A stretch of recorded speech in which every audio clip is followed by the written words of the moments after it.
Millionaire CEO called his diabetic pregnant wife a burden and walked away. What happened next shocked everyone. I felt really emotional putting this beautiful love story together. Please, listen to the end. Let's go straight into the story without dragging anything. Sign the papers, Natasha. Take the money and disappear. That's all I'm asking. The voice cuts through the afternoon air like ice through silk. Vincent Morozov pushes the divorce settlement across the mahogany table in his corner office, 50 floors above Chicago's financial district. $50 million. More than you'll need for a lifetime. I don't want your money, Vincent. I want my husband back. Natasha's hands rest protectively over her swollen belly, 7 months pregnant, and shaking with more than just low blood sugar. The man who promised me forever in that vineyard in Tuscany. Remember? You said diabetes was just another adventure we'd face together.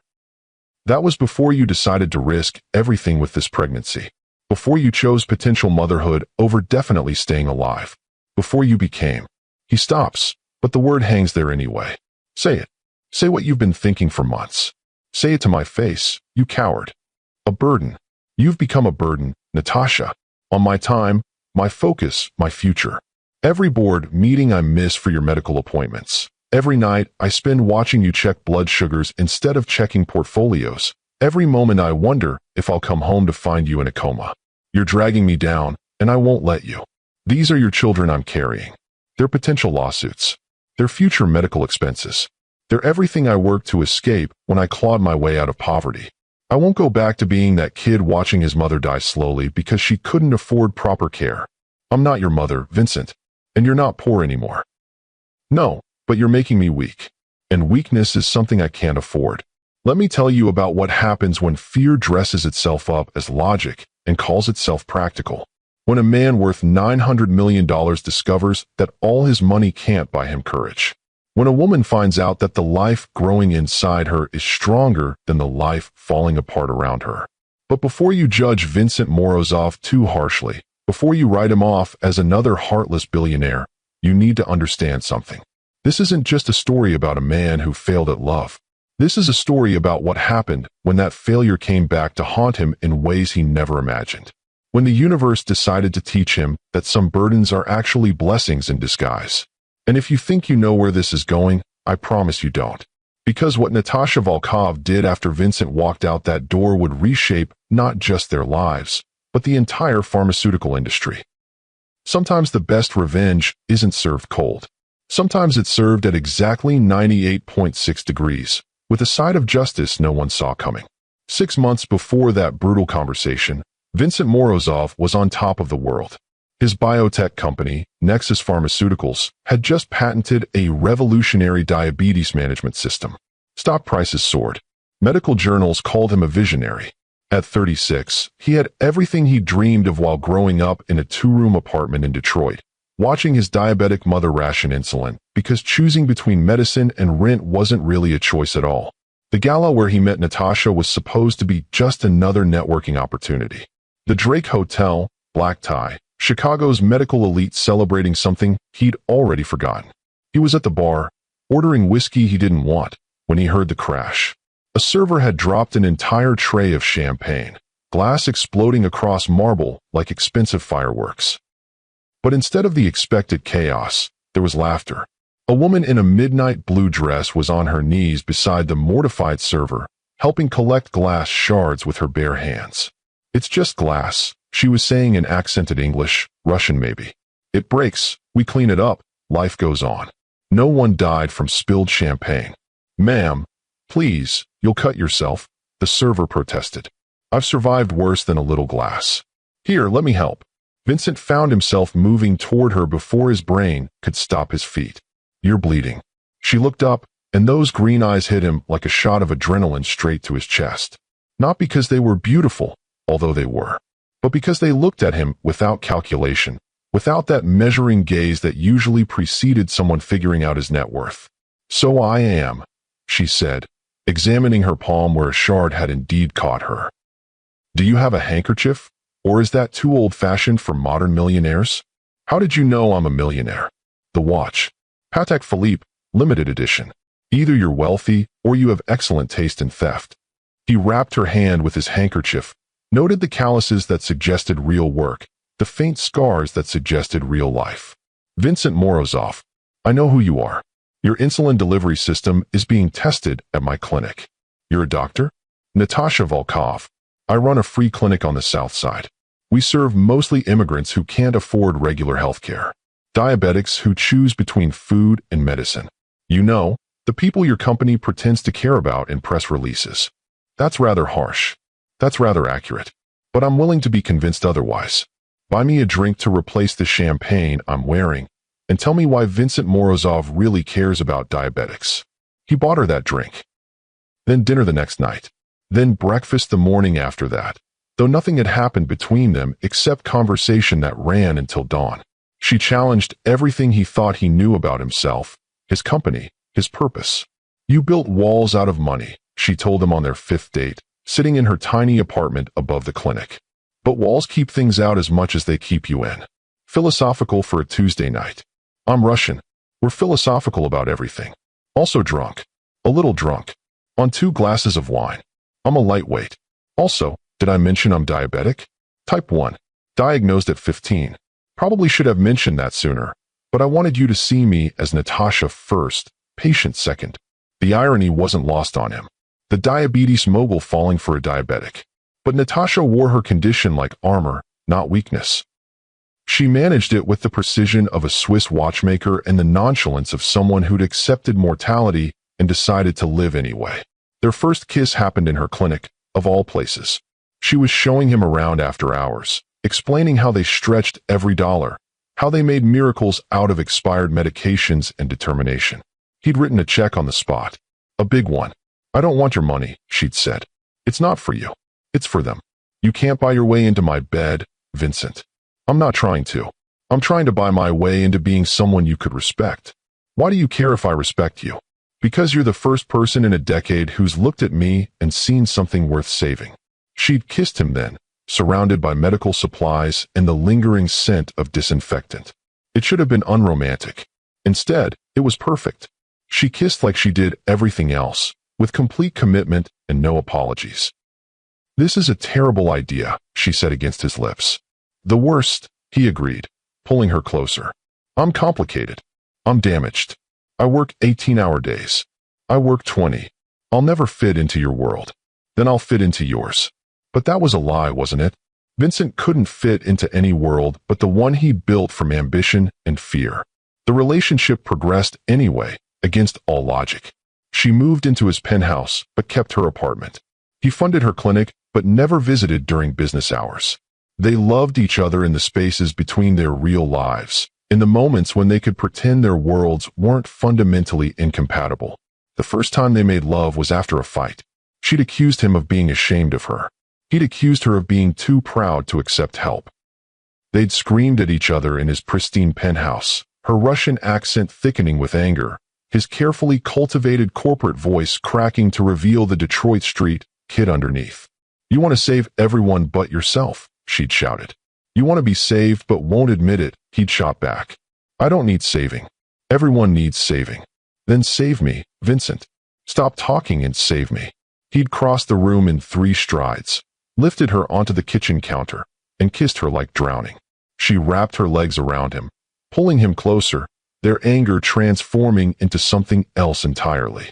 When he entered her, right there in his sterile kitchen with its unused appliances, it was like breaking through walls they'd both built. I love you, she gasped against his neck. I'm terrified of you, he admitted. Same thing sometimes. They moved to the bedroom eventually, made love properly in sheets that cost more than most people's rent. She traced the scars on his back from childhood fights. He kissed the bruises on her stomach from insulin injections. 2 damaged people finding wholeness in each other's brokenness. We're going to destroy each other, she said afterward. Probably. Is it worth it? Ask me when we're done destroying. The proposal came a year later, in the clinic of all places. He'd arrived to find her teaching a diabetic teenager how to inject insulin without fear. The girl was crying, terrified of needles despite needing them to live. Natasha was patient, gentle, showing her own injection sites, making it normal. See? I've been doing this for 15 years. Still alive, still beautiful according to my boyfriend, still able to eat cake on birthdays. Diabetes doesn't mean your life is over. It means your life requires more attention. Like a high-maintenance plant. You just need to water it correctly. Watching her turn fear into courage, Vincent felt something shift in his chest. This woman who faced her mortality daily with such grace, who gave everything to strangers, who loved him despite his sharp edges. "Marry me," he said when the teenager left. "Vincent, you're in my workplace. Marry me anyway." "Why?" "Because you make me want to be the man my press releases pretend I am. Because you're the only person who calls me on my bullshit and stays anyway. Because I love you more than I fear losing you." That last one's a lie. It's a work in progress. She said yes anyway. The wedding was small, just 40 people in a Michigan vineyard. She wore a dress she'd found in a vintage shop. He wore a suit that cost more than her annual salary. When they kissed at the altar, his board members politely applauded while her clinic workers cheered. The problem started immediately. Not with them, but with everyone around them. His board was concerned about his image being married to someone who worked in that neighborhood. Her colleagues worried she'd lose her edge, go soft with all that money. Both sides were right and wrong in equal measure. Mrs. Morozov, people would say at galas, and she'd laugh.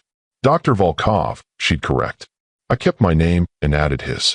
Natasha Volkov-Morozov. Very Russian, very complicated, very me. She didn't fit into his world of calculated charity and strategic philanthropy. She'd corner pharmaceutical executives at parties, demanding to know why their drugs cost so much. She'd bring patient stories to board dinners, making powerful men uncomfortable with reality. "You're embarrassing me," Vincent said after she'd made a senator's wife cry with a story about a child who died rationing insulin. "I'm embarrassing your image. There's a difference. Not in my world. Then your world needs changing. That's not how it works." "Then how does it work, Vincent?" "We smile and nod while people die. We toast with champagne that costs more than a month's supply of insulin. We pretend the system isn't broken because we're benefiting from the breaks. We work within the system to change it." "You mean we work within the system to profit from it?" The fight that followed was their worst yet. But the make-up sex was their best, angry and desperate, and full of the need to prove they could bridge their worlds with their bodies if not their beliefs. Then came the pregnancy. It was unplanned but not unwelcome. At least not at first. They'd been careless, caught up in a weekend away where they pretended to be normal people in love. When the test came back positive, they stared at it like it might explode. "Well," Natasha said finally, "this changes things." "Everything," Vincent agreed, but his voice was already tight with fear. The first doctor's appointment confirmed twins. The second confirmed what Vincent had been dreading. The pregnancy would be high risk. Natasha's diabetes, well controlled as it was, made everything more complicated. The chances of complications were significant. "We can manage it," the doctor assured them. "With careful monitoring, adjusted insulin protocols, and regular checkups. Many diabetic women have healthy pregnancies." "Many isn't all," Vincent said. "No pregnancy is without risk, Mr. Morozov. But this pregnancy is riskier than most." "Vincent," Natasha warned, "I'm just trying to understand the statistics. You're trying to find an excuse to panic." She was right. He was already panicking. Because suddenly, it wasn't theoretical. It wasn't about unnamed diabetic mothers and statistics.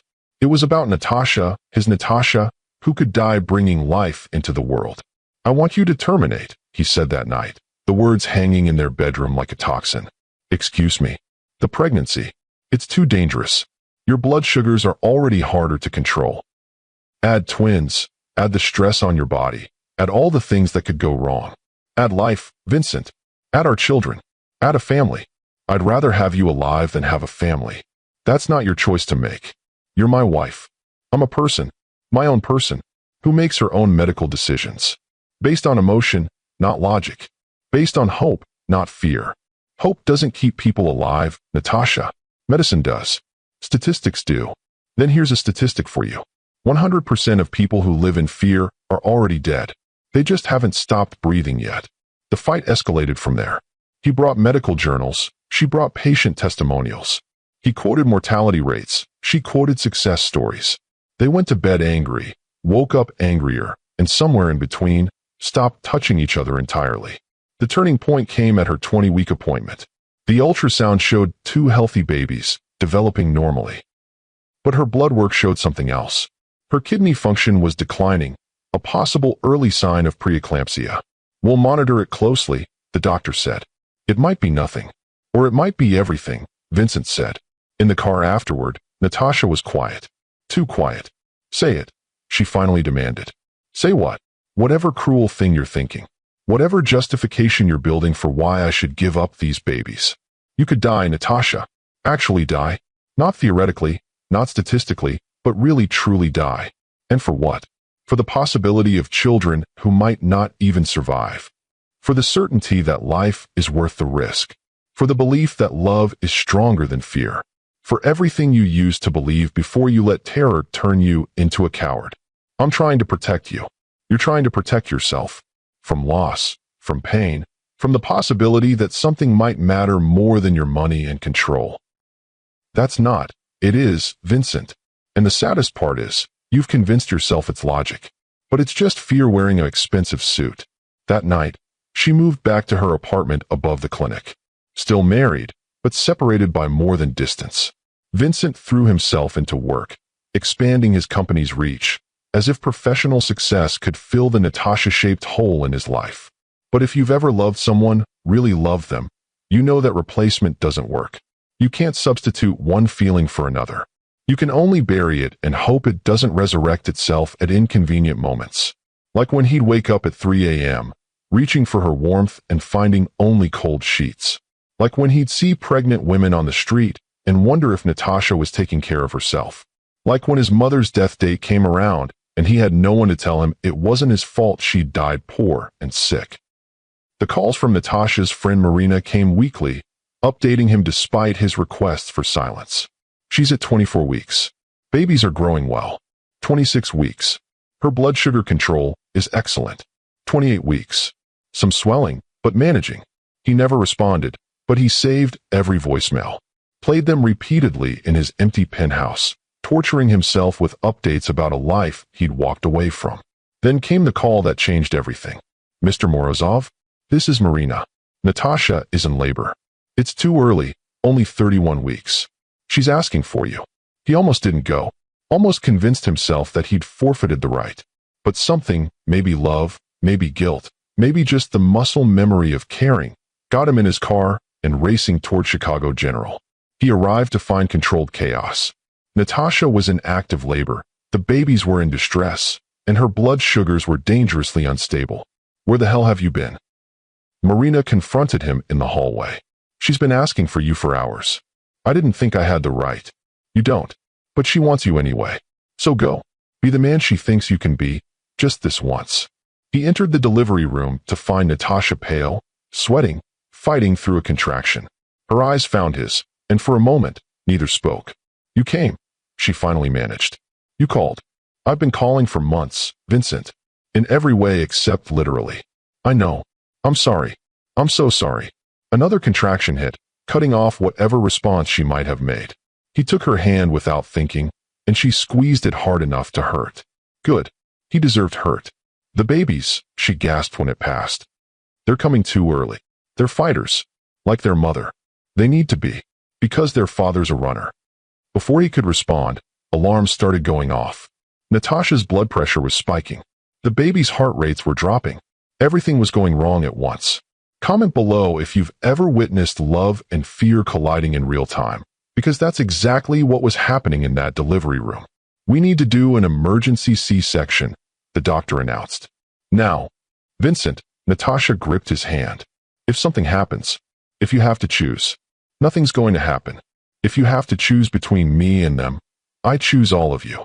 All three of you. I'm done choosing fear over love. But as they wheeled her into surgery, Vincent knew that some choices weren't his to make. Some things were beyond money, beyond control, beyond everything except hope. And hope, as he'd learned, was something he'd been out of practice with for a very long time. The surgery was supposed to take 45 minutes. Vincent knew this because he'd Googled it obsessively while pacing the waiting room like a caged animal. 45 minutes for a routine cesarean. But nothing about this was routine. Not with Natasha's blood sugar spiking to dangerous levels. Not with the twins coming 8 weeks early. Not with the weight of his abandonment making every second feel like penance. Marina sat in the corner, her judgment radiating across the sterile waiting room. "You should have been here," she said for the third time.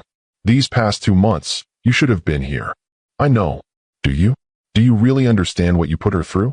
Working 18-hour shifts at the clinic while 7 months pregnant because she couldn't afford to hire help? Checking her blood sugars in between patients? Passing out twice from low blood sugar because she was so focused on others she forgot to eat? She could have taken the money I offered. Your guilt money? Your go away and be quiet money? She has more pride than that. Pride doesn't pay medical bills. No, but it lets her look at herself in the mirror. Something you might struggle with these days." She wasn't wrong. Vincent had avoided mirrors for weeks, unable to face the man who'd called his pregnant, diabetic wife a burden. The man who'd chosen his fear over his family.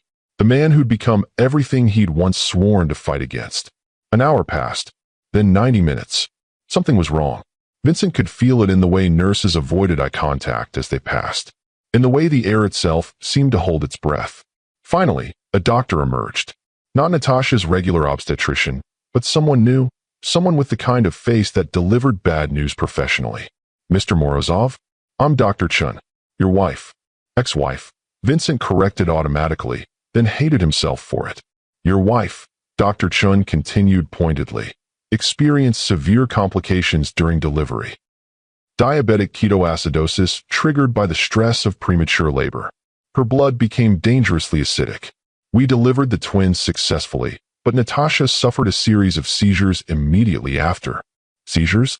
"Her brain couldn't handle the metabolic chaos. We've managed to stabilize her, but she's in a coma. The combination of the diabetic crisis and the neurological trauma. Mr. Morozov, I need you to understand the gravity of the situation. Just tell me." "There's significant brain damage. The scans show minimal activity in several regions. She's on full life support. Ventilator, feeding tube, the works. Without these machines, she dies. Her body stops functioning. Whether she's already gone is a question we can't answer definitively." Vincent felt the floor tilt beneath him. This wasn't supposed to happen. In his world of calculated risks and managed outcomes, this kind of chaos didn't exist. But bodies don't care about spreadsheets. Death doesn't negotiate. "The twins?" he managed to ask. "They're in the NICU. Twin A, the boy, is stable but needs breathing support. Twin B, the girl, is smaller but fighting hard. They'll need to stay here for several weeks minimum." "Can I see them?" "Can I see her?" "Of course. But Mr. Morozov, there's something else. As her next of kin, you have medical power of attorney. Natasha never updated her paperwork after your separation, which means decisions about her care fall to you." The weight of that responsibility hit Vincent like a physical blow. The woman he'd abandoned, called a burden, walked away from, and now her life was literally in his hands. Marina stood up, her face twisted with disgust. "You don't deserve that power. I know. You'll pull the plug. Save money, avoid inconvenience. It's what men like you do. You don't know what I'll do. I don't know what I'll do. I know what Natasha would want. She'd want to fight. She'd want to try. She'd want her children to know she didn't give up. Even if fighting means existing without living. Even if trying means bankrupting their future on false hope. See? You're already doing it. Already turning her life into a cost-benefit analysis. She was right about you. You let your money become your soul, and now you have neither." Marina left, her condemnation hanging in the air like smoke from a fire that had already consumed everything worth saving. Vincent stood alone in the waiting room, caught between the NICU where his children fought for life and the ICU where their mother might already be gone. He went to the twins first. Coward's choice, maybe, but he needed to see what Natasha had been fighting for. The NICU was its own kind of purgatory, tiny humans in plastic wombs, more machine than baby. The boy was bigger, maybe 3 pounds, with Vincent's dark hair already visible. The girl was tiny, barely 2 pounds, but her face carried Natasha's fierce determination even in sleep. "They need names," the nurse said gently. "For the birth certificates. Their mother was supposed to name them. She had a list. Russian names, she said. Strong names for strong babies. Well, someone needs to make a decision. These babies can't stay nameless forever. But how could he name them? How could he make that choice when he'd forfeited the right to make any choices about this family? He stood there, looking at these tiny strangers who carried his DNA and Natasha's spirit and felt the full weight of his failure. Can I hold them? Not yet.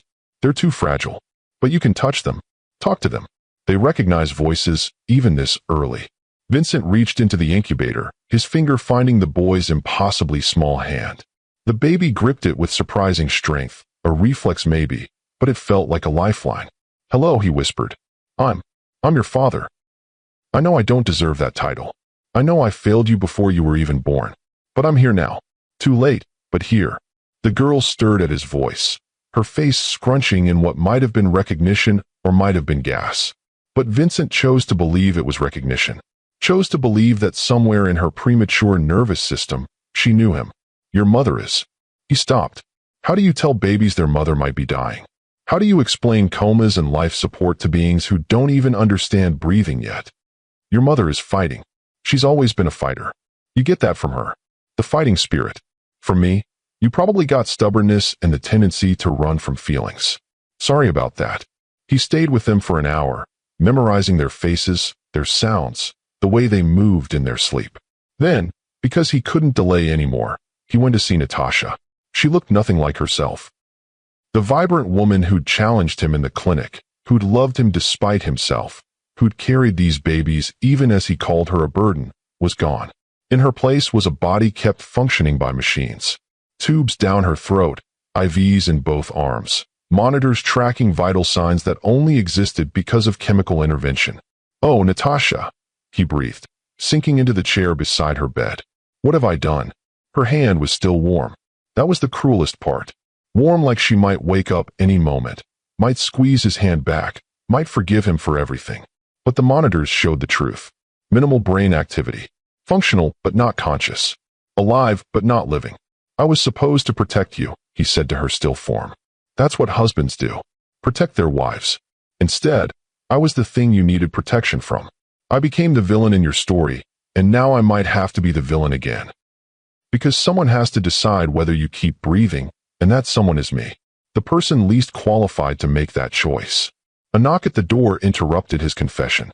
It was an older woman he didn't recognize, wearing a cleaning uniform, but carrying herself with the dignity of someone who'd seen too much to be impressed by wealth or tragedy. You're the husband, she said. Not a question. I'm Vincent Morozov. I know who you are. I'm Irina. I clean this floor every night. I've been watching your wife for the past 12 hours. Watching her. Someone should. Someone who sees her as more than a problem to be solved. I knew her, you know, from the clinic. She treated my granddaughter's diabetes when we couldn't afford anywhere else. She never mentioned. She wouldn't. Natasha never bragged about her kindness. Just performed it, like breathing. Natural and necessary.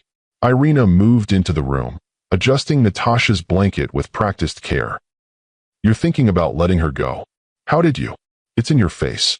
The same look my son had when his wife was dying of cancer. The look of someone calculating whether love is worth the cost. It's not that simple. It never is. But let me tell you something, Mr. Rich Man. I've cleaned these rooms for 20 years. I've seen families make this choice hundreds of times. The ones who choose hope, even stupid hope, even expensive hope, they sleep better. The ones who choose convenience, who choose the easy ending, they carry it forever. But what if she never wakes up? What if I keep her alive for years and she's just gone? Then at least those babies will know their father tried. That when faced with the hardest choice, he chose hope over fear. Isn't that the lesson you'd want them to learn? She left him with that question, returning to her work while Vincent sat with his comatose wife, wrestling with mathematics that had no clean solution. The cost of keeping Natasha alive could reach millions. The emotional toll on the twins of growing up with a mother who was present but absent could be devastating. But the alternative? Mrs. Volkov-Morozov, a different doctor entered, this one carrying a tablet and wearing the expression of someone about to complicate an already impossible situation. I'm Dr. Harrison from neurology. We've completed additional scans. And there's something unusual. Small, possibly insignificant, but unusual. We're seeing minimal activity in regions we'd normally expect to be dark. It's not consciousness, not even close, but it's something. Something. The brain is mysterious, Mr. Morozov. Sometimes it finds pathways around damage. Sometimes those pathways lead nowhere. Sometimes they lead to recovery. We simply don't know. So you're saying there's hope? I'm saying there's activity. Whether that equals hope is a philosophical question, not a medical one. How long would we need to wait to know? Every case is different. Some people wake up in days, some in months, some never. The longer she remains in a coma, the less likely recovery becomes. But unlikely isn't impossible. Give me a number, a timeline, something concrete.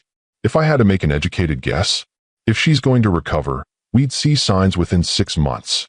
After that, the probability drops to nearly 0. 6 months. Vincent could keep her alive for 6 months. It would cost everything, financially and emotionally, but he could do it. The question was whether he should. Whether extending her existence without her consent was love or selfishness. He thought about their last real conversation, before the fight that ended everything. They'd been lying in bed on a Sunday morning, a rare moment when neither had anywhere to be. Natasha had been tracing patterns on his chest, talking about the future. When we're old, she'd said, I want us to be the couple that still holds hands. The ones who embarrass their children with how much they still love each other. Bold of you to assume I'll age well, he'd replied. Bold of you to assume I care what you look like. I fell in love with your soul, Vincent, not your cheekbones. Although the cheekbones don't hurt. My soul is questionable at best. Your soul is beautiful. It's just buried under all that fear and money. But I can see it. I've always been able to see it. What if you stop seeing it? What if one day you wake up and realize I'm just another rich asshole who values profit over people? She'd looked at him, then with such certainty it had taken his breath away. Then I'll remind you who you really are. That's what love does. It remembers the truth when we forget. But she couldn't remind him now. Couldn't tell him who he really was beneath the fear. He had to remember on his own, and Vincent wasn't sure he knew how. The next 3 days blurred together in a haze of medical consultations and impossible decisions. The twins grew stronger daily, defying their premature start. The boy, who Vincent had started thinking of as Mikhail in honor of Natasha's father, came off breathing support.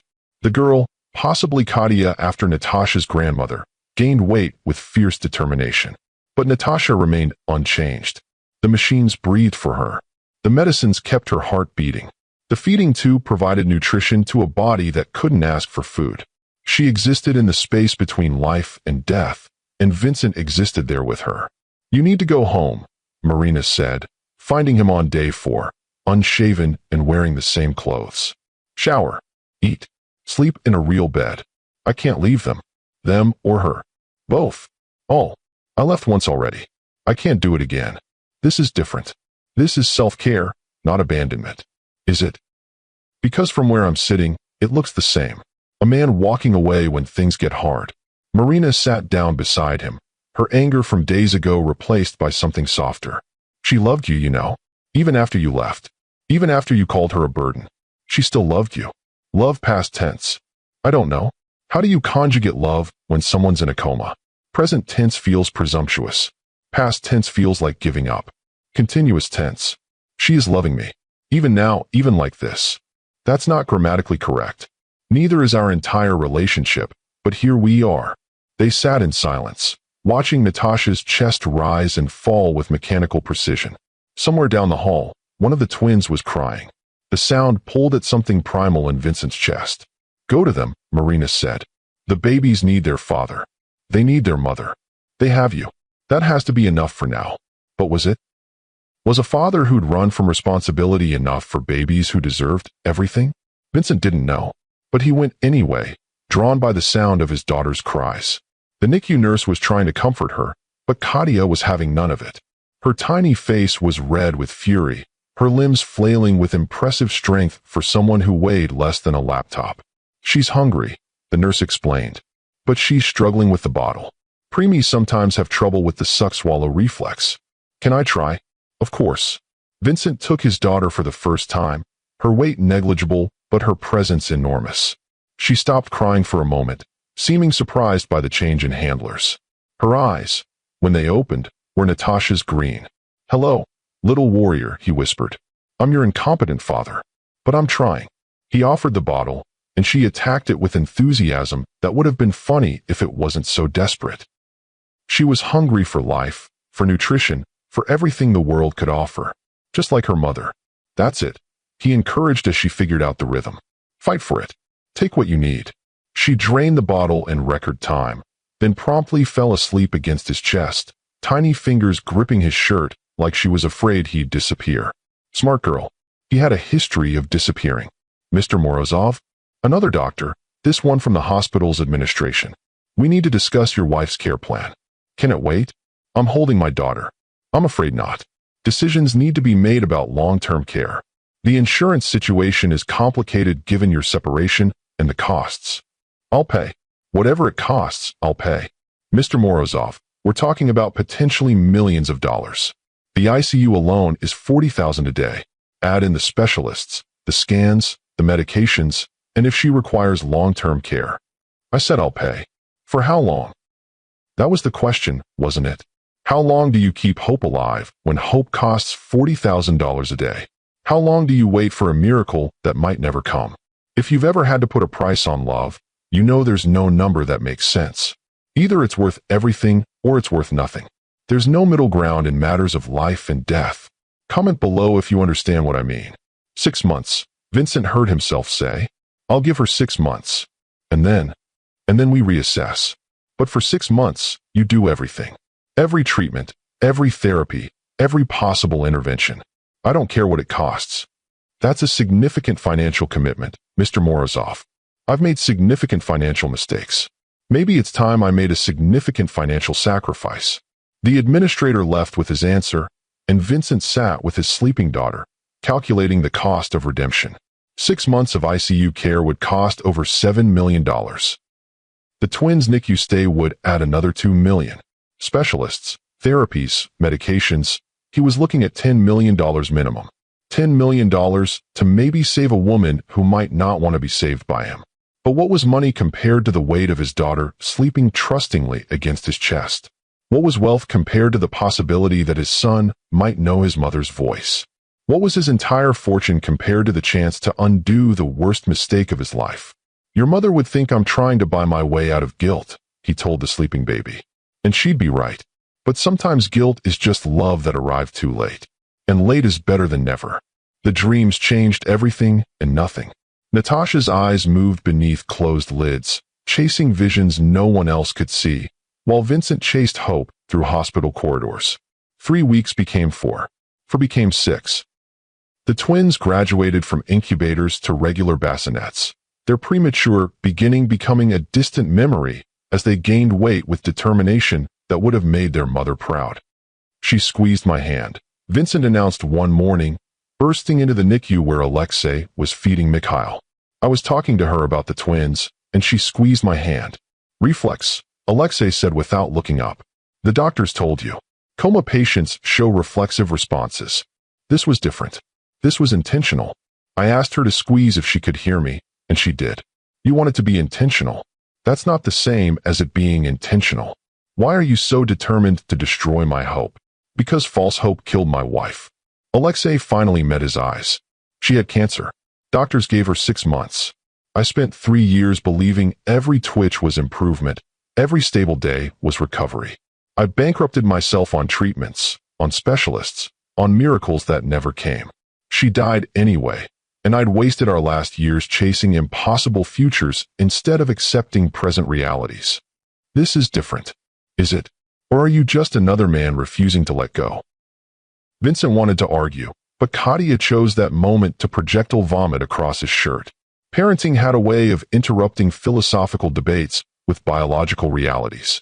He cleaned them both up, his movements now practiced after weeks of daily care. He'd learned their rhythms, their needs, their individual personalities emerging like photographs in developer fluid. Mikhail was contemplative, those serious eyes tracking movement with unusual focus for a baby. He rarely cried, preferring to observe the world with what Vincent had started calling his boardroom face. Katia was pure emotion, crying when unhappy, laughing when pleased, no middle ground in her tiny heart. She'd gained weight faster than her brother, as if determined to make up for her smaller start.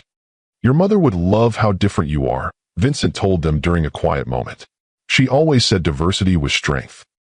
Of course, she was talking about her clinic staff, not twin personalities, but the principle applies. The hospital had become his world. He'd moved his office to a nearby hotel suite, running his empire between feedings and doctor consultations. His board was restless, investors nervous about a CEO who prioritized premature babies over profit margins. Vincent didn't care.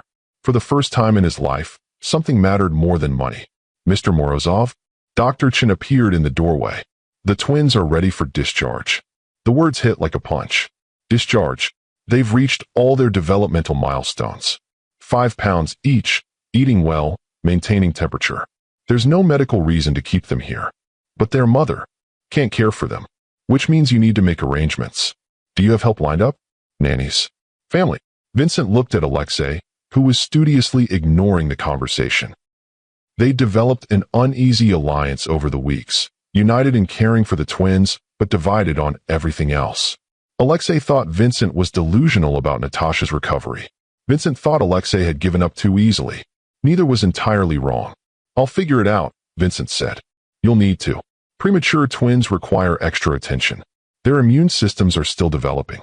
They'll need follow-up appointments, specialized care. This isn't something you can delegate entirely. I said I'll figure it out.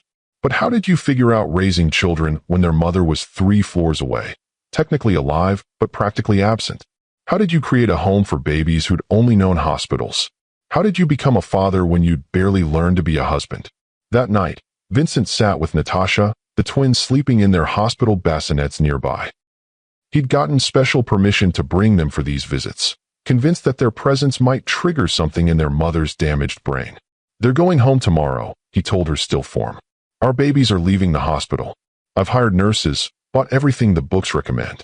Your father thinks I'm foolish, trying to do this alone. He's probably right. I don't know how to be a father. I barely knew how to be a husband. But I'm trying, Natasha. For them. For you. For the family we should have been.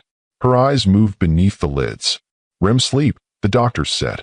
Just dreams. But Vincent had started timing them, noting patterns. The movements increased when he talked about the twins, decreased when he discussed business. As if even unconscious, she had priorities. I've been thinking about what you wrote in your journal. About walls keeping love in as much as pain out. You were right. I built so many walls I forgot what I was protecting. By the time I remembered, I'd locked myself out of my own life. The machines breathed their mechanical rhythm. Somewhere, a monitor beeped. Normal sounds that had become the soundtrack to his new existence. Katia looks like you, he continued. Same stubborn chin. Same green eyes. She fights everything, sleep, bottles, diaper changes. Like the world is something to be conquered, not experienced. Mikhail is quieter. He watches and waits, planning his moments. I think he got my tendency to overthink. Poor kid. A nurse entered to check vitals, moving around him with practiced efficiency. They'd gotten used to Vincent's vigils, stopped suggesting he go home and rest. This was his rest now, these one-sided conversations with the woman he'd failed. Mr. Morozov? Dr. Harrison appeared, tablet in hand. We've had the specialist review the latest scans. And the REM activity is increasing. Not just in frequency, but in complexity. Her brain is active, Mr. Morozov. More active than a typical coma patient. But what? But it's not organized activity. It's not the patterns we see in conscious patients. It's like her brain is trying to restart, but can't find the right sequence. Like a computer stuck in a boot loop. So what do? We wait. We support. Some patients need weeks to reorganize. Some need months. Some never do. I wish I could give you better answers. What about experimental treatments? I've been researching. There are studies with electrical stimulation, pharmaceutical interventions, all with significant risks and minimal proven benefits. Mr. Morozov, I understand your desperation, but sometimes the best treatment is time and stability. Her brain needs to heal at its own pace. Time. The one thing money couldn't buy, influence couldn't expedite, determination couldn't force. Vincent had conquered markets, built empires, bent reality to his will through sheer force of ambition. But he couldn't make neurons fire faster, couldn't will synapses to reconnect, couldn't negotiate with a brain that had its own timeline. The next morning, discharge day arrived with all the fanfare of a funeral. Nurses who'd spent 6 weeks caring for the twins said tearful goodbyes. Doctors provided final instructions. Car seats were installed and inspected. And through it all, Vincent felt like he was abandoning Natasha, leaving her in this sterile place while taking the children she'd fought to bring into the world. "You're not abandoning her," Marina said, appearing as they prepared to leave. "You're taking care of what she loved most." That's what she'd want. She'd want to be with them. Yes, but want and reality haven't been speaking lately. So we deal with what is, not what should be. The ride home felt surreal. Vincent had driven this route hundreds of times, but never with two tiny humans in the back seat. Never with Alexei beside him providing unnecessary directions. Never with the weight of sole responsibility crushing his chest. His penthouse looked different with babies in it. The pristine spaces suddenly seemed dangerous, all sharp edges and hard surfaces.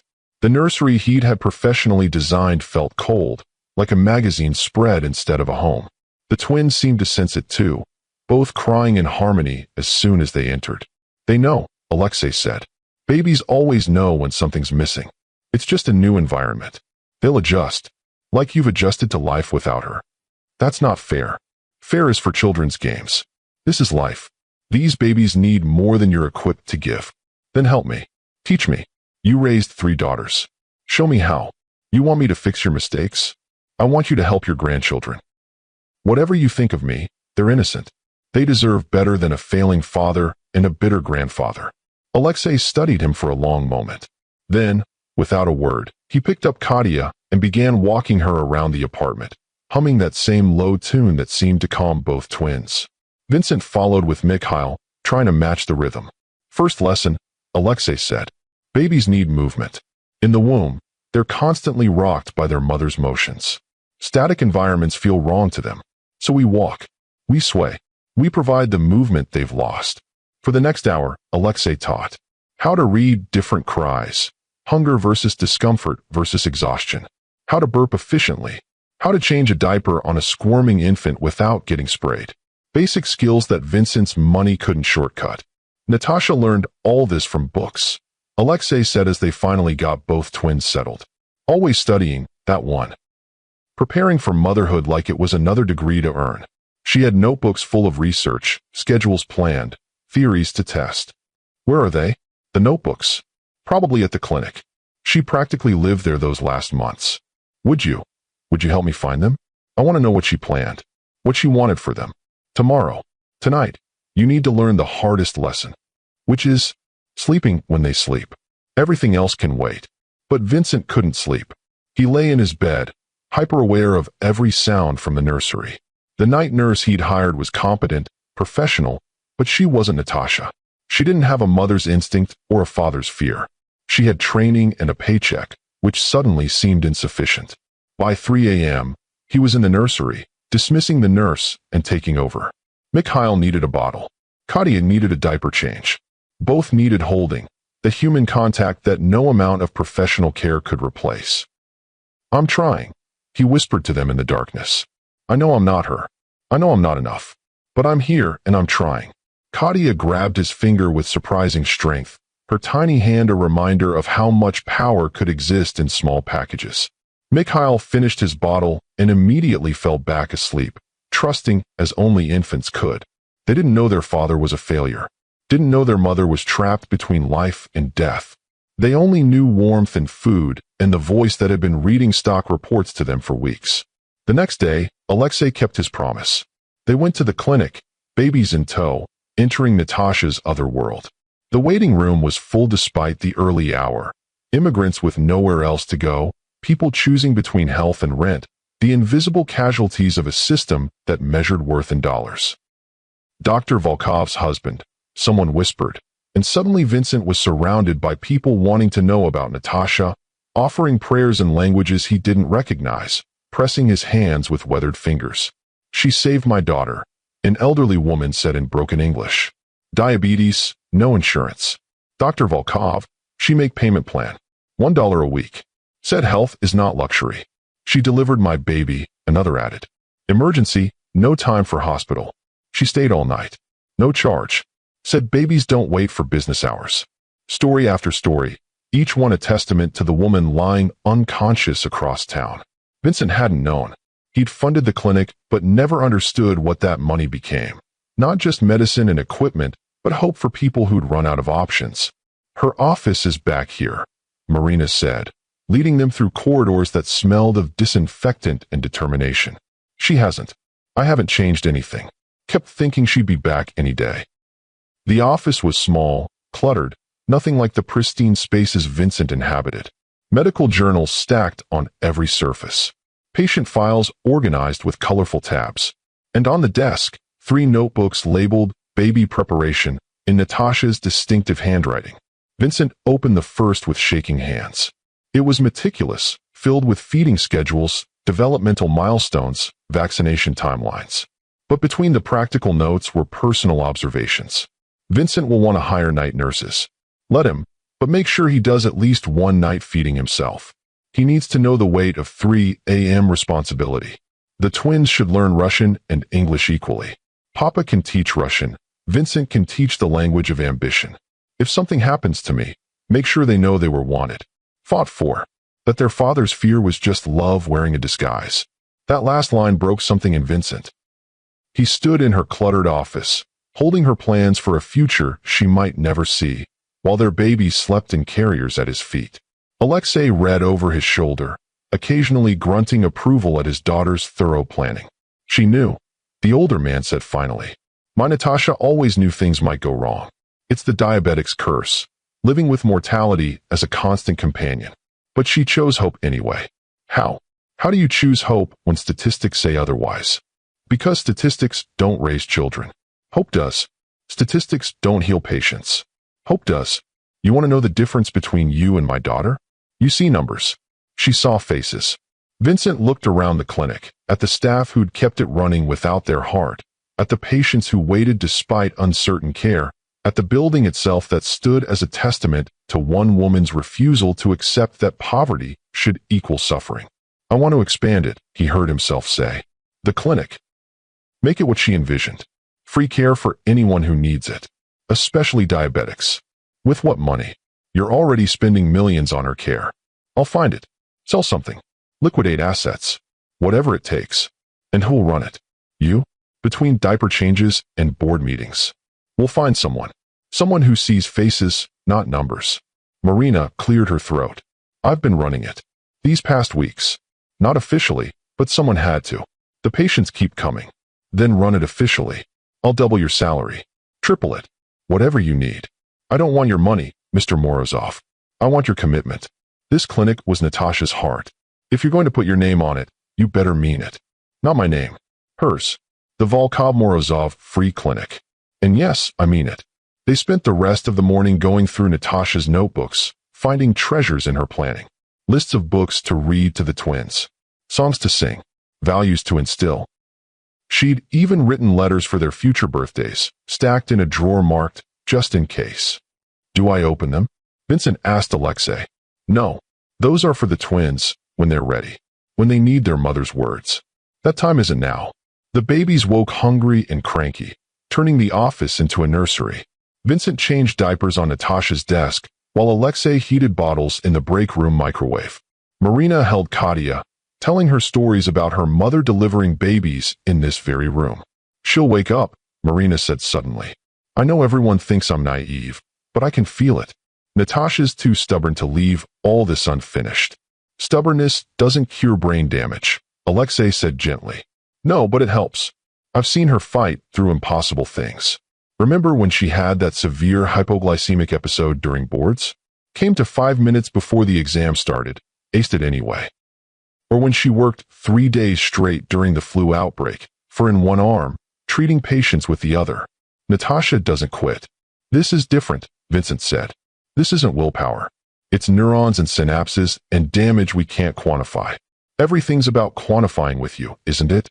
Marina's voice held sudden heat. Maybe that's why you can't see what's obvious. She's fighting. Every day she stays alive as a fight. Every dream, every eye movement, every breath is her refusing to go. You want to quantify something? Quantify that. They left the clinic with more than notebooks. They left with purpose. Vincent had calls to make, lawyers to summon, plans to draft. The Volkov Morozov Free Clinic would become what Natasha had envisioned, a place where money didn't determine mortality.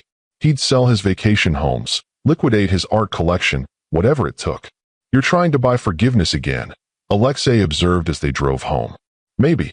Does it matter if it helps people? I suppose not. But Vincent, you can't rebuild her entire world and expect her to wake up to inhabit it. Life doesn't work that way. Then how does it work? Messily. Imperfectly. Without grand gestures or easy redemption. You want my advice? Stop trying to be the hero of this story. Just be present in it. That night, Vincent took the night shift himself, sending the nurse home. He walked the floors with crying babies, heated bottles with fumbling hands, changed diapers in the dark. By dawn, he understood why parents looked perpetually exhausted. It wasn't just the lack of sleep. It was the weight of being needed so completely, so constantly. Your mother did this alone, he told the twins as sunrise painted the penthouse gold. For 2 months, she managed alone. While I sat in board meetings and pretended you didn't exist. How did I become this person? When did I decide safety was worth more than love? Mikhail blew a spit bubble, which Vincent chose to interpret as sympathy. Katia slept on, peaceful for once, tiny fist curled against her cheek. They were so perfectly imperfect, these humans he'd helped create and then abandoned. Every day they grew more themselves. Mikhail's thoughtful frowns, Katia's dramatic sighs, both of them carrying pieces of their parents in miniature form. The days developed rhythm. Early morning feedings. Hospital visits where Vincent reported every milestone to Natasha's unconscious form. Afternoon walks with Alexei, who'd extended his stay indefinitely. Evening battles with bottles and bedtime. Night wakings that felt eternal but passed in blinks. 2 months became 3. The twins started smiling, real smiles, not just gas. Vincent caught Katia's first on video, her face lighting up when he made a ridiculous noise during a diaper change. Mikhail's came later, quieter, a subtle upturn of lips when Alexei sang a Russian lullaby. She's missing it, Vincent said during one of his vigils, laptop open to show Natasha the videos she couldn't see. Their first smiles, their growth, the way Katia scrunches her nose exactly like you do. Did do. The grammar of coma was impossible. Past tense felt like giving up. Present tense felt like lying. Future tense felt like magical thinking. So Vincent existed in linguistic limbo, matching Natasha's medical one. The expansion plans for the clinic are approved. He continued his one-sided conversation. We're adding a dedicated diabetes center. Your father suggested naming it after your mother. The Ekaterina Volkov Diabetes Treatment Wing. Free insulin, free supplies, free education. Everything you always said should exist. Her eyes moved rapidly beneath closed lids. The nurses said she was in another REM cycle, her longest yet. 3 hours of dreams, whatever dreams coma patients had. Vincent had read every study, consulted every expert. Some said the dreams were meaningless neuron firings. Others believed they were the brain's attempt to process and heal. No one knew for certain. Mr. Morozov? Dr. Harrison entered with his tablet and careful expression. It's been 3 months. I'm aware. We need to discuss long-term care options. The insurance company is pushing for her to be moved to a specialized facility. I'll pay out of pocket. She stays here. Mr. Morozov, at some point we need to be realistic. The chances of recovery after 3 months. You said 6 months. You said give it 6 months before making final decisions. I said that was the outer edge of possibility. But the likelihood decreases every day. And the cost. I don't care about the cost. You should. Not for yourself, but for your children. The money you're spending on potentially false hope could be securing their futures. Their future includes their mother. Does it? Or are you keeping a body alive while their actual mother is already gone? The words hit like physical blows because Vincent had wondered the same thing during dark 3 a.m. moments. Was he being noble or selfish? Was his refusal to let go love or cruelty? The questions had no clean answers, just like everything else in this new life. 3 more months, Vincent said finally. Give me 3 more months. If there's no improvement by then, we'll discuss alternatives. Dr. Harrison left with his tablets and statistics. Vincent stayed with his wife and hope. Outside, Chicago moved through its day, indifferent to the small tragedies playing out in hospital rooms. Inside, machines breathed for a woman who used to breathe life into broken places. That evening, something shifted. Vincent was telling Natasha about Mikhail's attempts to grab toys, demonstrating with gestures she couldn't see, when her hand moved. Not a twitch or reflex, but a deliberate motion toward his voice. "Natasha?" He grabbed her hand, feeling for response. "Can you hear me? Squeeze if you can hear me." Nothing. But her hand stayed oriented toward him, fingers slightly curled as if trying to grasp something just out of reach. Vincent held his breath, afraid to hope, afraid not to. "I'm here," he whispered. "I'm right here. I've been here every day. The twins are beautiful, Natasha. They're perfect. They need you. I need you. Please. Please come back." Her fingers twitched. Maybe reflex, maybe intention, maybe just Vincent's desperate imagination. But he pressed the call button anyway, summoning nurses and doctors and witnesses to what might be nothing or everything. Dr. Harrison arrived skeptical but thorough. He ran response tests, shined lights, called for immediate EEG. Through it all, Natasha's hand stayed turned toward Vincent's voice, like a flower following sun.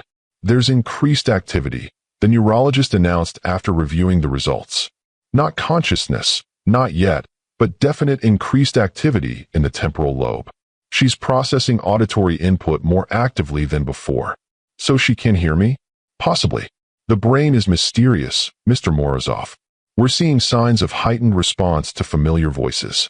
Yours specifically. Have you been here often? Every day? Twice a day? I tell her about the twins, the clinic, everything.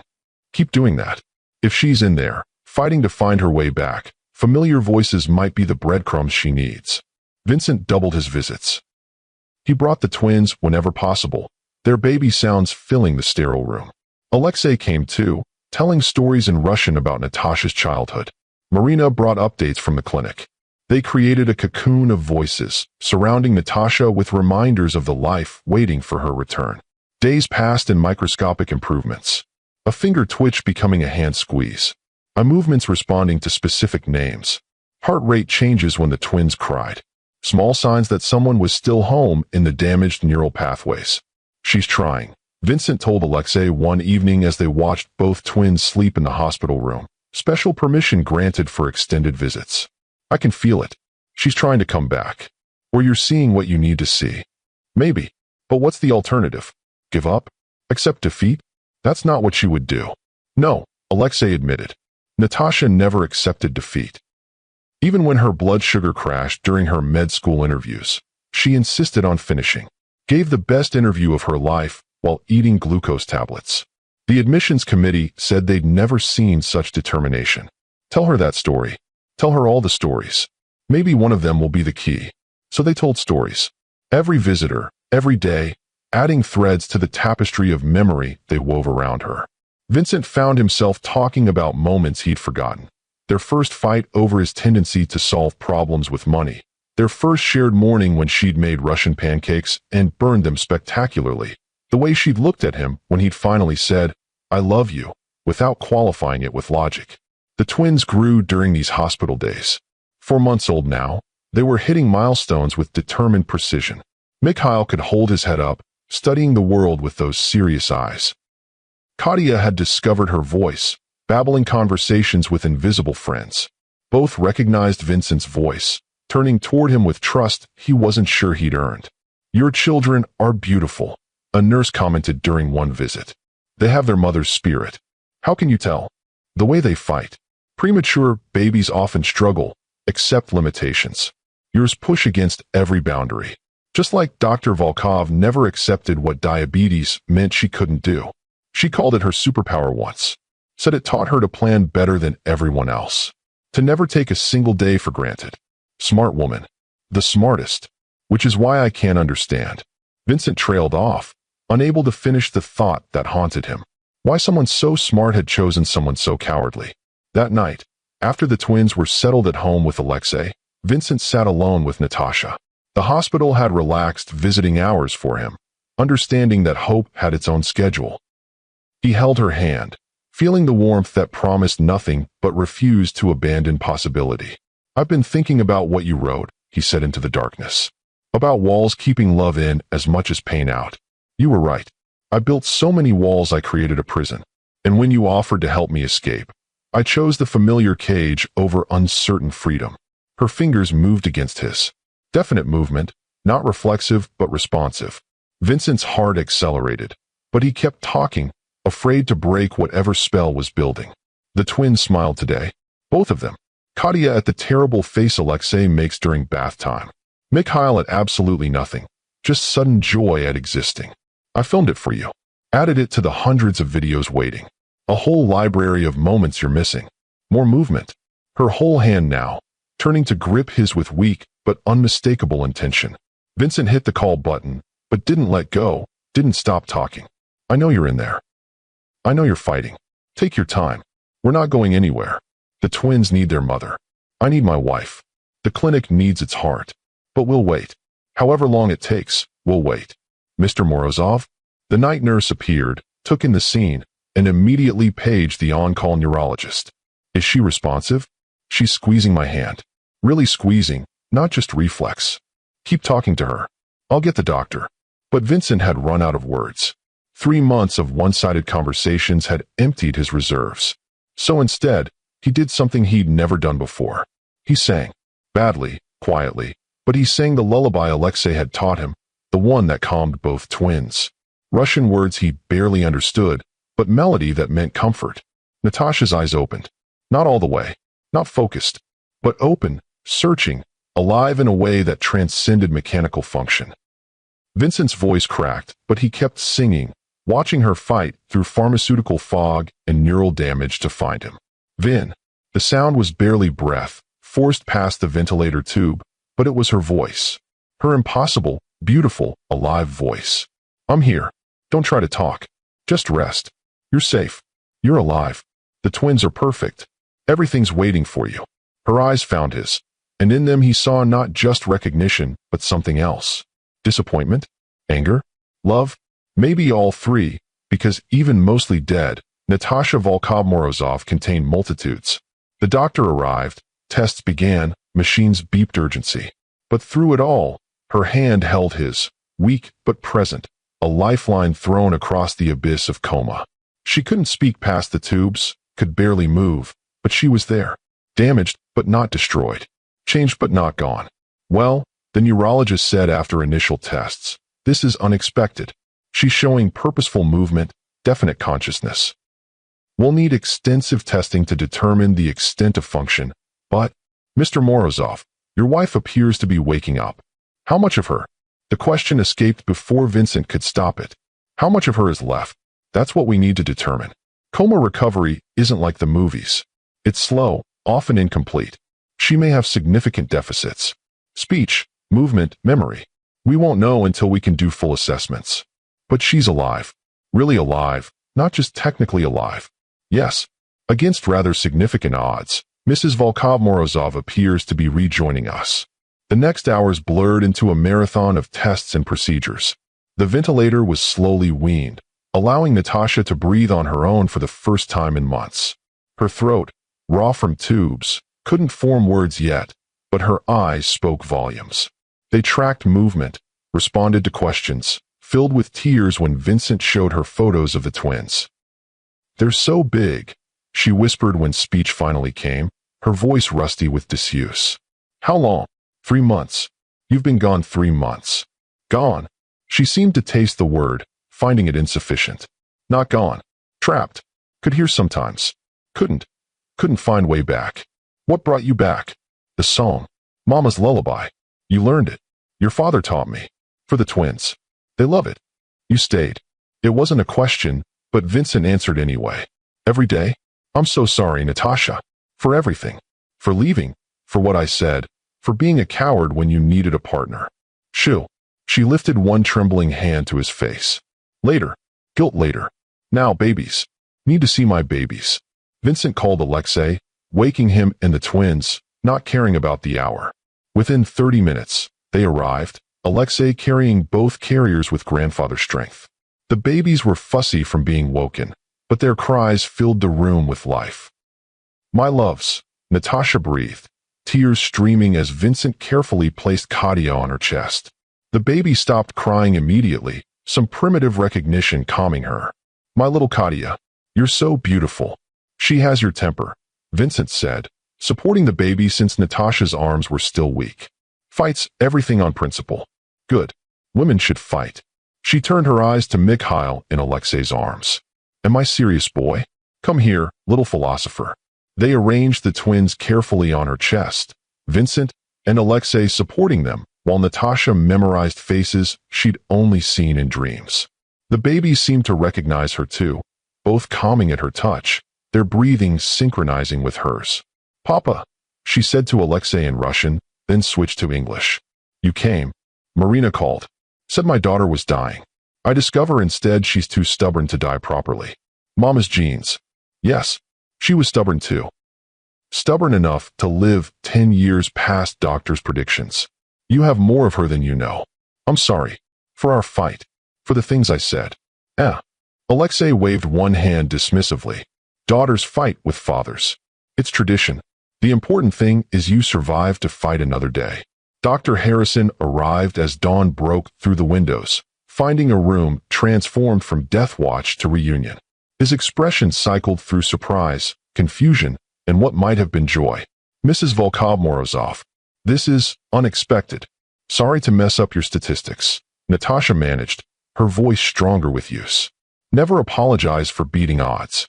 We'll need to run comprehensive tests, develop a recovery plan. You've been immobile for 3 months. There will be significant rehabilitation needed. Whatever it takes. I have babies to raise, a husband to train, a life to live. She looked at Vincent then, and he saw the questions waiting. Why he'd left, why he'd stayed. What happened now? But those were conversations for later, when she was stronger, when words could carry the weight of what needed saying. For now, it was enough that she was breathing on her own. Enough that their children lay peaceful on her chest. Enough that the impossible had bent just far enough to let hope through. The media got wind of the story within days. Millionaire's miraculous recovery made for irresistible headlines. Vincent tried to shield Natasha from the attention, but she insisted on giving one interview, from her hospital bed, twins in her arms.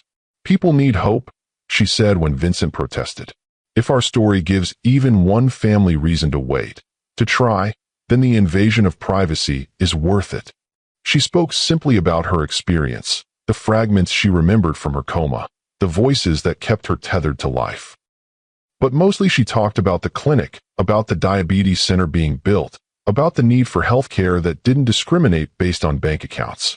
My husband says I called him a coward once, she said, looking directly at the camera. I was wrong. Cowards don't stay. They don't spend every day talking to someone who might never answer. They don't learn lullabies in languages they don't speak. Vincent proved that courage isn't the absence of fear. It's choosing love despite terror. The interview went viral.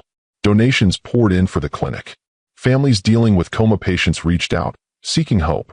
Through it all, Natasha focused on recovery with the same determination she'd once applied to medicine. Physical therapy was brutal. 3 months of immobility had wasted her muscles, left her weak as the premature babies she'd fought to deliver. But she approached it like everything else, systematically, stubbornly, successfully. Your wife is remarkable, the physical therapist told Vincent after a particularly grueling session. Most patients complain. She just asks for harder exercises. She doesn't believe in most. No, she certainly doesn't. Vincent had moved a bed into her hospital room, refusing to leave even as she improved. He brought the twins daily, watching her slowly reclaim her role as mother. Her hands shook at first, arms too weak to hold bottles. But she persisted, relearning her children as they learned her. They don't know me, she said one evening, watching Katia fuss in her arms. I'm a stranger who smells familiar. Give it time. You're all getting acquainted. Time. She laughed, but it was bitter. 3 months stolen. Their first smiles, first sounds. Gone. Not gone. Recorded. I have hundreds of videos. Every moment I thought you might want to see. You documented their lives for me.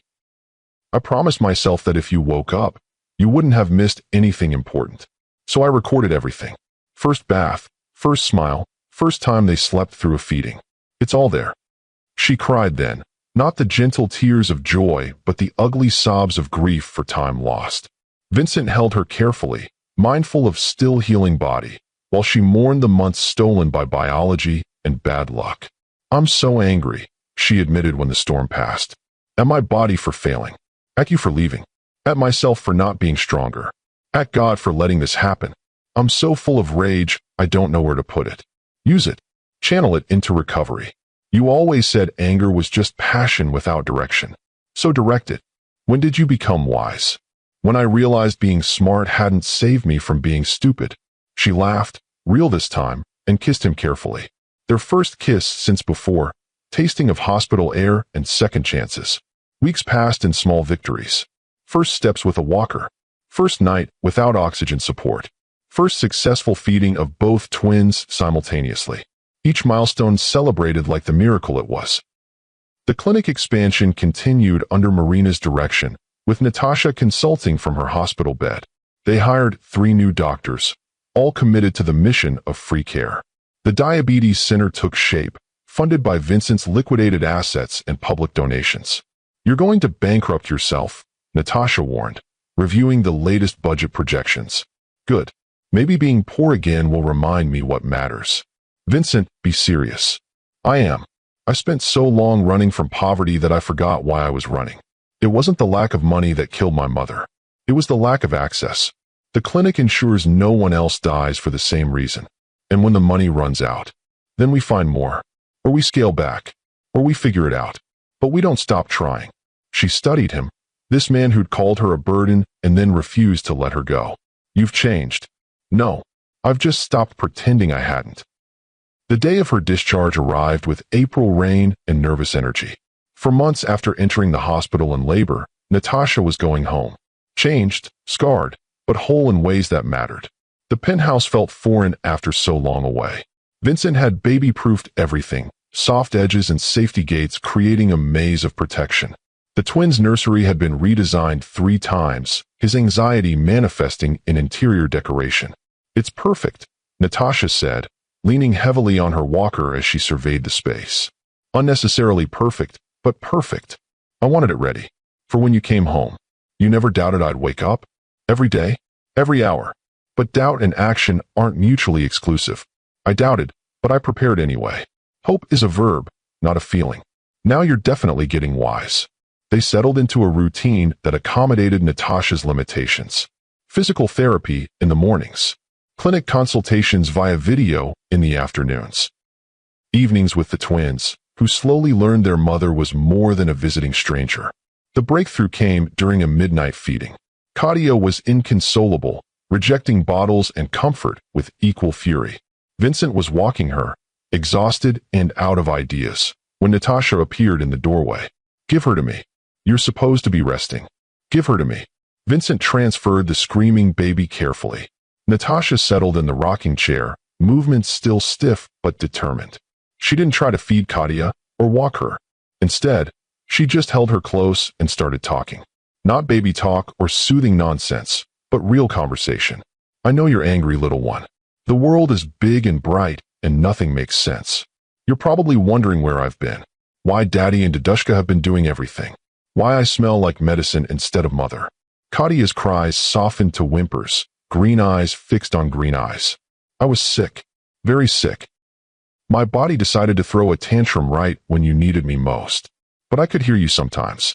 In the darkness, I could hear you crying, and I fought so hard to get back to you. To both of you. The baby had stopped crying entirely, mesmerized by her mother's voice. I miss so much. Your first everything. But we have all your other firsts waiting. First words. First steps. First day of school. First heartbreak, though Daddy will probably try to prevent that with money or threats. First time you realize your parents are just people doing their best with broken tools. Hey, Vincent protested softly. Slightly less broken now. Hush. This is girl talk. Natasha adjusted Katia, who was now contentedly sucking her thumb. Where was I? Oh yes. Firsts. I promise to be there for all the ones that matter. And even if I wobble sometimes, even if the diabetes makes things complicated, even if I need help, I'm not going anywhere again. You're stuck with me, little warrior. Katia fell asleep like that, held by her mother for the first time in memory. Vincent found them there an hour later, both sleeping, and captured the moment in a photo that would later sit on his desk, reminding him that some burdens were actually blessings. Recovery wasn't linear. Natasha had bad days when her body wouldn't cooperate, when simple tasks exhausted her, when the gap between who she'd been and who she was felt insurmountable.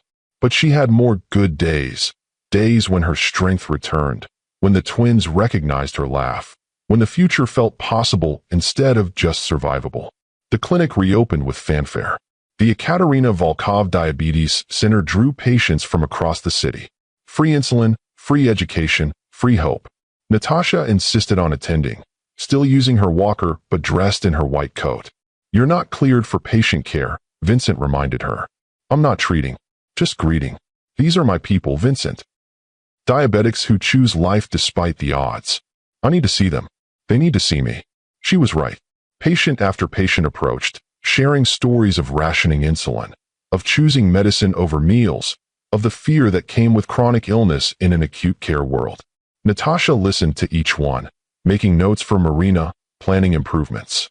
"This is what I was fighting for," she told Vincent that night, exhausted but glowing. "Not just our babies. All of them. Every person who needs care they can't afford. I know. I finally understand. Wealth isn't about what you have. It's about what you can give. Look at that. 6 months of single parenting, and you're practically socialist." Practical socialist. Important distinction. They were learning to laugh again, to exist in the space between trauma and recovery. The twins grew into their personalities, Katia loud and demanding, Mikhail watchful and sweet. Both had their mother's fighting spirit and their father's stubborn streak, a combination that promised interesting teenage years. "We need to talk," Natasha said one evening, after the twins were asleep. "Really talk. About what happened. About why you left." Vincent had been dreading this conversation, but he knew it was necessary. "I was terrified. Not of you. Of losing you. Of watching you die slowly like my mother did. So I tried to control it by leaving first. You called me a burden. I called you what I was afraid you'd become. What my mother became at the end, someone I loved but couldn't save. I projected every fear onto you and made it your fault for triggering them. That's very self-aware. Therapy. Books. Lots of books. And Alexei, actually. He's surprisingly insightful when he's not being terrifying. He likes you now. Says any man who learns Russian lullabies can't be all bad. I'm not all bad. Just significantly flawed with good intentions. Aren't we all?" Natasha shifted closer, her recovery making physical proximity possible again. "I need you to understand something. My diabetes isn't going away. There will be other scares, other emergencies. Can you handle that without running?" "I don't know," Vincent admitted. "But I know I'll try. I know that leaving hurt worse than staying ever could. I know our children deserve parents who choose courage over comfort. And us? Do we deserve each other after everything?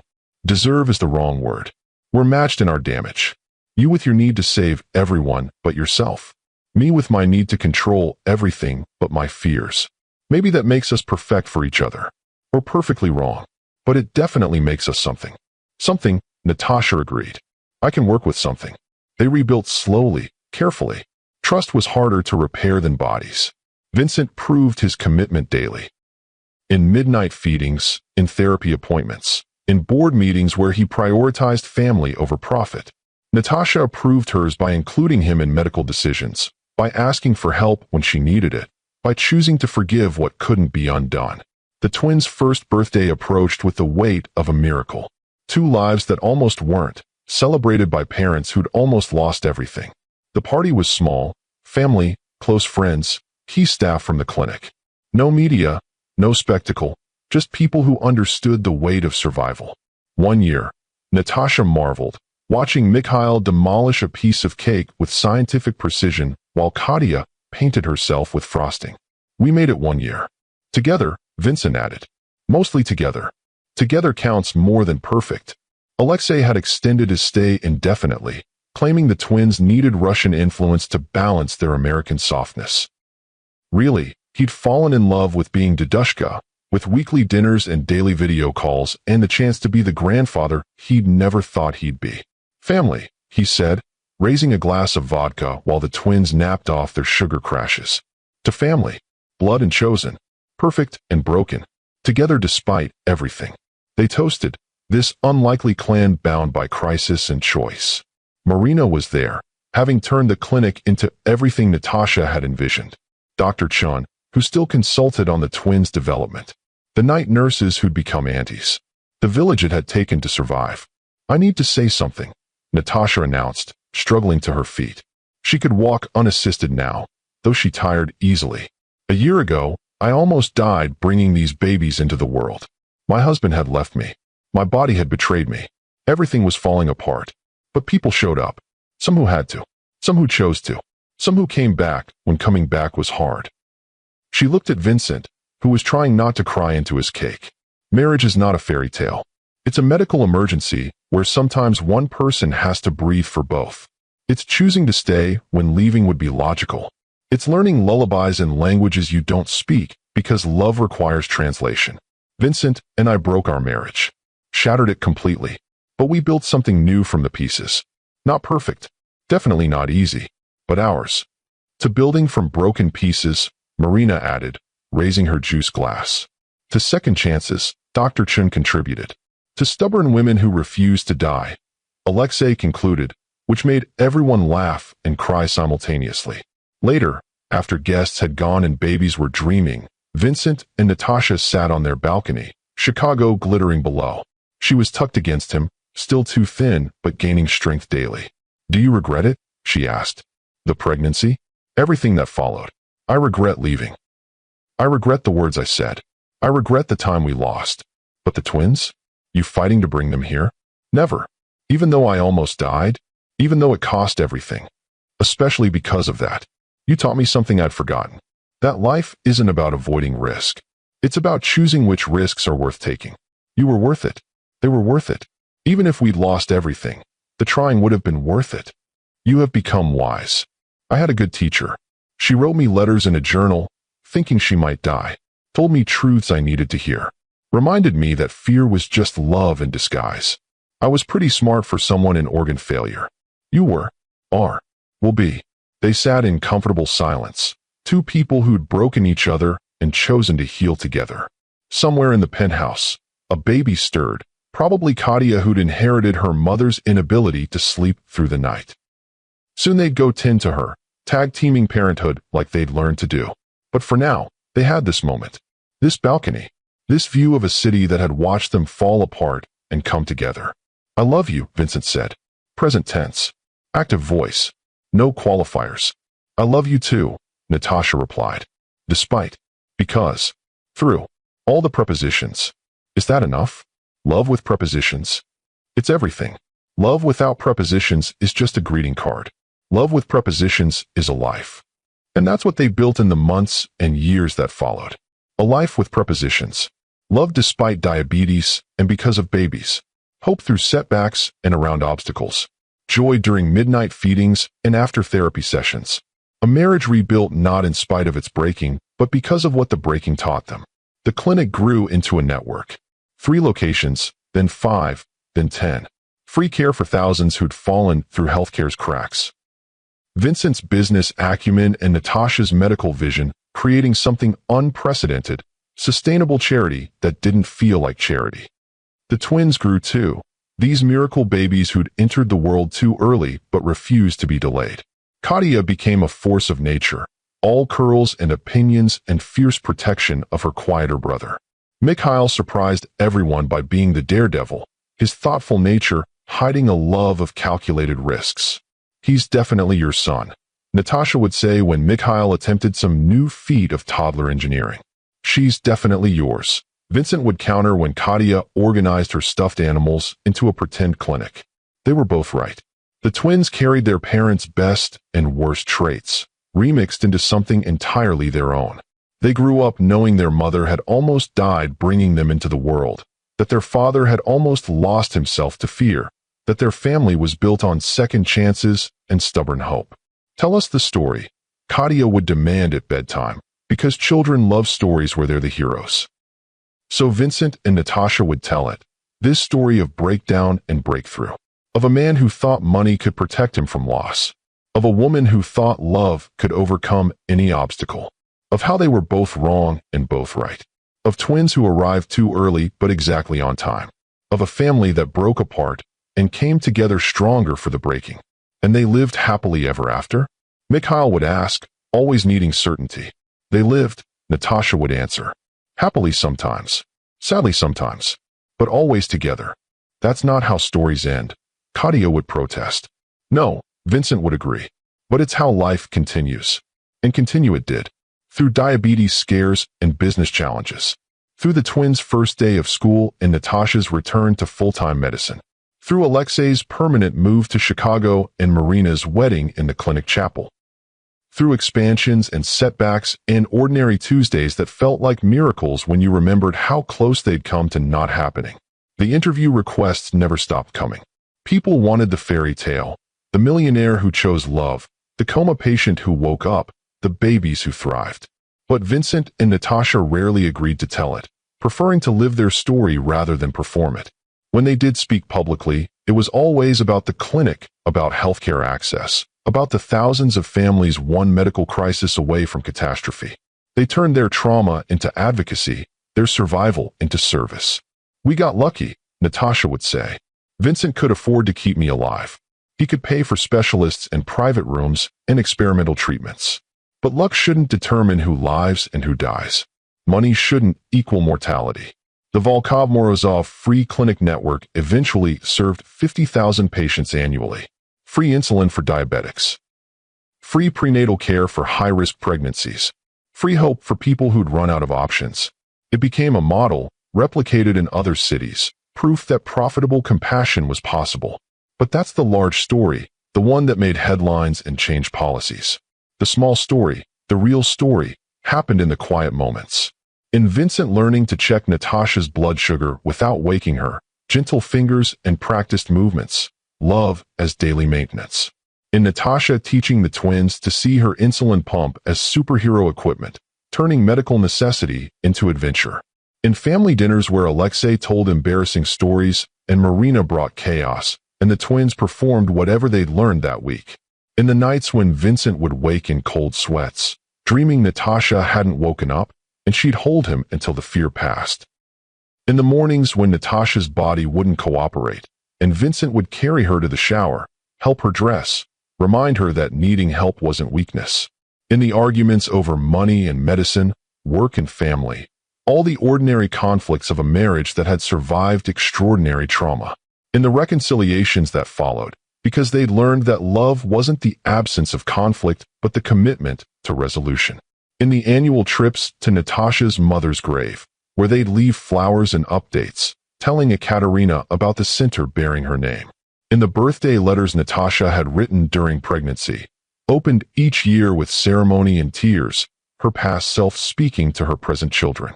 In the moment, 5 years later, when Katia announced she wanted to be a doctor, like Mama, but with less, almost dying.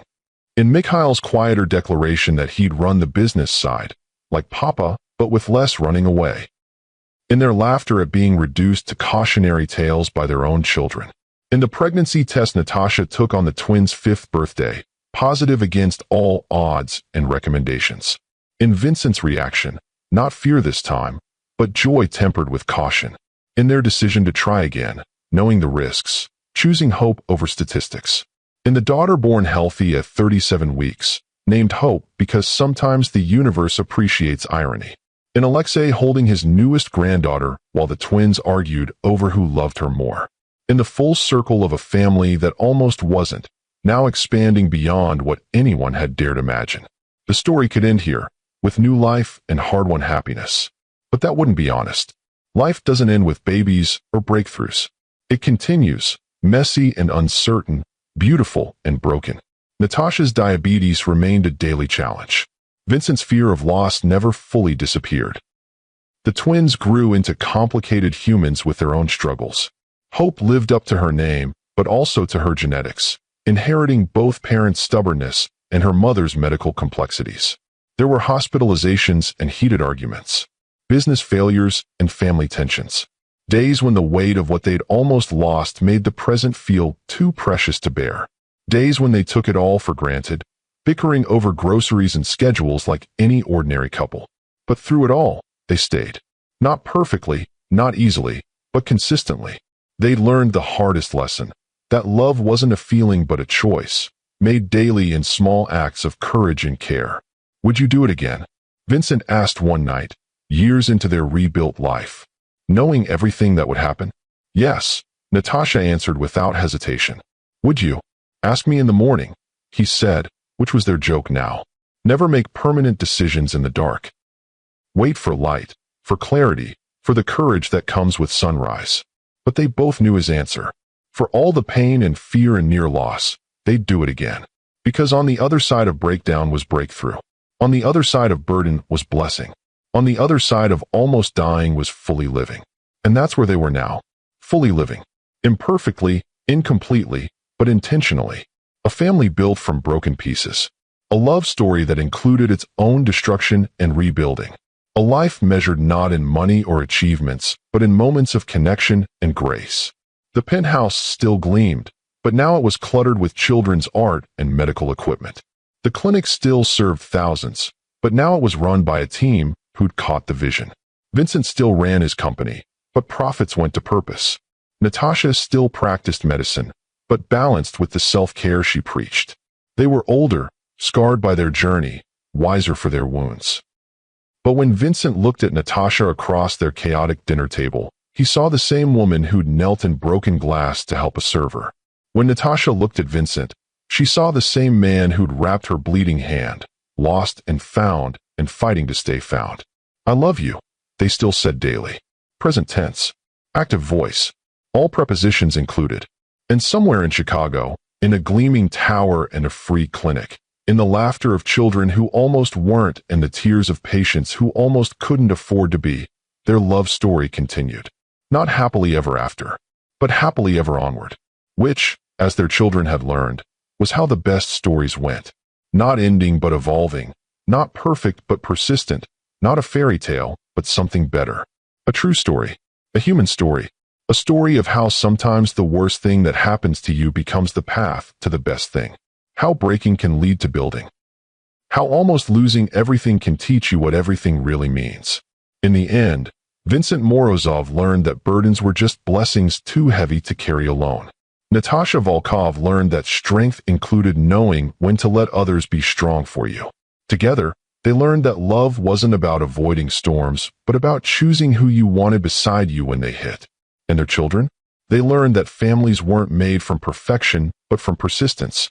That love was a verb requiring daily conjugation. That hope was hereditary, but had to be actively inherited. The story continues even now, in exam rooms and boardrooms, in midnight feedings and morning medications. In every person who receives free insulin at a Volkov-Morozov clinic. In every family that stays together through medical crisis because they heard about the millionaire who chose love over logic. In every moment that Natasha Volkov-Morozov draws breath, defying statistics. In every decision Vincent Morozov makes from love instead of fear. In every laugh from children who exist because their mother refused to see pregnancy as a death sentence and their father finally learned that some risks are worth taking. This is their story. Not a fairy tale, but a medical record. Not a romance, but a recovery. Not perfect, but theirs, built from broken pieces into something beautiful and enduring and true. And if you're reading this in a hospital waiting room, wondering whether to hope or let go, whether to stay or run, whether love is worth the risk of loss, know this: there are no guaranteed outcomes. Medicine is uncertain. Life is fragile. Love is complicated. But sometimes, just sometimes, stubborn hope wins. Sometimes the person wakes up. Sometimes the babies thrive. Sometimes the marriage rebuilds stronger. Sometimes the burden becomes the blessing. Not always. Not even usually. But sometimes. And sometimes is enough reason to try. In the words of Natasha Volkov-Morozov, written in a journal while 7 months pregnant and fighting for her life. If something happens, if I'm not there to remind him, promise me you'll try. Promise me you'll show him that vulnerability isn't weakness. That needing people isn't failure. That love is the only investment that actually matters in the end. She lived to remind him herself. But the message stands for all of us. Love is the only investment that actually matters in the end. Even when it breaks us. Even when we break it. Even when the cost seems too high and the odds seem too low. Love anyway. Stay anyway. Try anyway. Because on the other side of anyway is everything. And everything, as the Volkov-Morozov family learned, is worth the risk. The end. Or rather, the continuation. Because the best stories never really end. They just teach us how to write our own.